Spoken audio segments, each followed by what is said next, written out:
कांग्रेस नेता सचिन पायलट आजकल अनेक कारणों से चर्चा में बने हुए हैं। वे अपनी एक्टिविटीज से कभी सीएम अशोक गहलोत को असहज करते हैं तो कभी उनके अलग पार्टी बनाने की बात होने लगती है। सच क्या है ये तो सचिन ही जाने, लेकिन चुनाव के ठीक पहले उन्होंने कांग्रेस को असहज करने की कोई कसर नहीं छोड़ी है। पार्टी में रहकर पार्टी से बगावत की सीख उन्हें कहां से मिली, महज 45 की उम्र में वो कैसे इस तरह के फैसले कर लेते हैं, ये चर्चा अब भी आम है। सचिन को जानने के लिए उनके पिता राजेश पायलट उर्फ राजेश्वर प्रसाद बिधूड़ी को जानना जरूरी है। उनकी विरासत, उनकी कार्यशैली, फैसले लेने की क्षमता, सबका अंदाज वही से पता चलता है। समय गवाह है, ये सब कुछ सचिन के खून में है।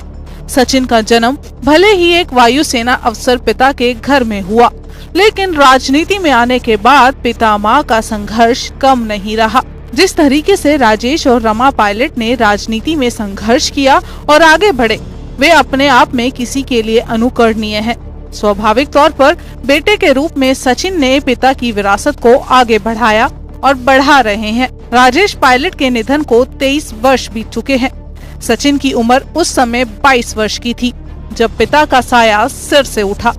मां रमा पायलट ने बेटे और खुद को संभाला, क्योंकि पति के निधन के वक्त तक रमा पायलट खुद भी एमएलए रह चुकी थी।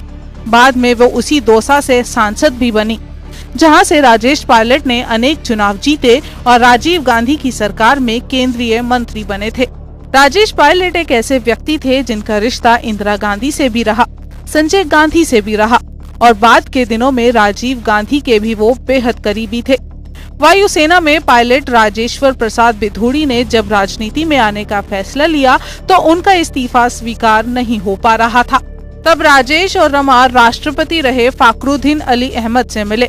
उन्होंने सर्वोच्च सेनापति के रूप में उनका इस्तीफा स्वीकार करने में मदद की। इंदिरा गांधी से उन्होंने चौधरी चरण सिंह के खिलाफ बागपत में चुनाव लड़ने की इच्छा जताई तो उन्होंने न केवल मना कर दिया बल्कि कहा कि राजनीति में मुश्किलें बहुत हैं, आप पायलट बने रहें। फिर उन्हें जब ये पता चला कि इस्तीफा हो चुका है तब उन्हें भरतपुर से चुनाव लड़ने का मौका दिया गया। राजेश पायलट ए बायोग्राफी में रमा पायलट लिखती हैं कि जब हम भरतपुर पहुंचे तो किसी ने पहचानने से इनकार कर दिया। वहां संजय गांधी का संदेश पायलट के लिए था। कांग्रेस जन पायलट की प्रतीक्षा कर रहे थे और मौके पर पहुंचे राजेश्वर प्रसाद बिधूड़ी। समस्या संजय गांधी को पता चली तो उन्होंने तत्काल कचहरी जाकर नाम बदलने का सुझाव दे दिया। ऐसे भरतपुर कचहरी में संजय गांधी के सुझाव पर राजेश्वर प्रसाद बिधूड़ी राजेश पायलट बन गए और इसी नाम से चुनाव लड़कर लोकसभा पहुंचे। गाजियाबाद जिले के एक गांव में पैदा हुए, कम उम्र में पिता का साया उठ गया और घर की आर्थिक स्थिति अच्छी नहीं थी। चचेरे भाई के पास दिल्ली आ गए, उनकी डेयरी में दूध निकाला, पशुओं को चारा दिया, बड़े बंगलों में जाकर दूध दिया, उधर से घास लेकर आए, सरकारी स्कूल में पढ़ाई की। चचेरे भाई की मदद से पढ़ाई जारी रही और वायुसेना में पायलट बन गए। 1971 में भारत पाकिस्तान युद्ध में गोले बरसाए। राजनीति में आने के बाद एक दिन संजय गांधी ने उनसे कहा कि कल सुबह सफदरगंज पर मिलो। पायलट ने ये कहकर मना कर दिया कि कुछ किसान सुबह आने वाले हैं, मुश्किल है। उस समय संजय को मना करना किसी कांग्रेस कार्यकर्ता के लिए बेहद कठिन काम था। खैर, अगली सुबह राजेश पायलट किसानों से मिलकर घर से निकले, लेकिन उनका वाहन चालक नदारद था, टैक्सी भी नहीं मिल रही थी।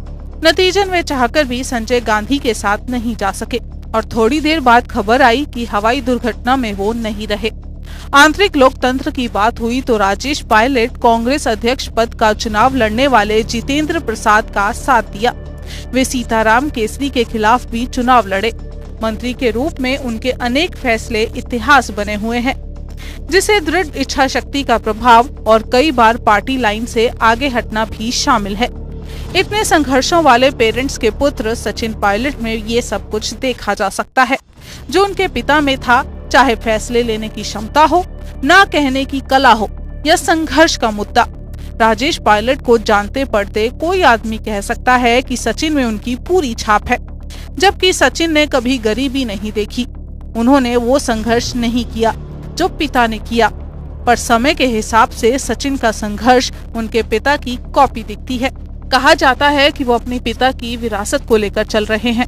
पिता की पुण्यतिथि पर सचिन पायलट क्या करने वाले हैं, ये एक रहस्य बना हुआ है। वे इस मामले पर चुप हैं, लेकिन वो जो भी करेंगे उसमें पिता का साया तो दिखेगा, ये तय है।